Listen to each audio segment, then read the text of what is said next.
السلام علیکم ورحمۃ اللہ وبرکاتہ۔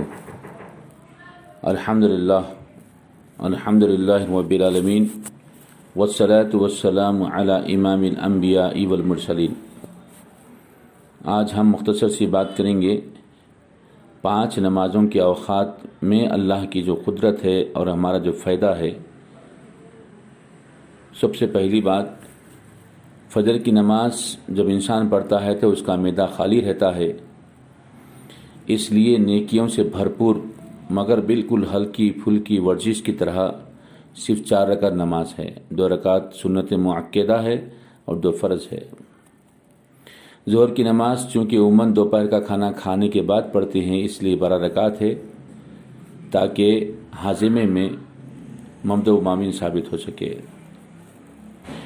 عصر کی نماز اسی طرح کھانا کھائے دیر ہو چکی ہوتی ہے، اسی لیے 4 فرض ہے اور 4 رکعت جو سنت ہے جو فرض سے پہلے ادا کی جاتی ہے، غیر مؤکدہ ہے، پڑھے تو ثواب ہے، نہیں تو گناہ نہیں۔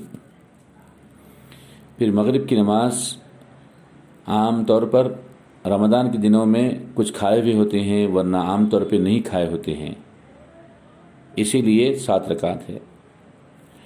اور عشاء کی نماز چونکہ کھانا کھانے کے بعد اب کوئی کام باقی نہیں رہتا، صرف سونا ہوتا ہے، اسی لیے 17 رکعت نماز ہے، یعنی کھانا اچھی طرح ہضم بھی ہو جاتا ہے اور ہم بہتر انداز میں آرام کر سکتے ہیں، قبض نہیں ہوتا، بدہضمی نہیں ہوتی۔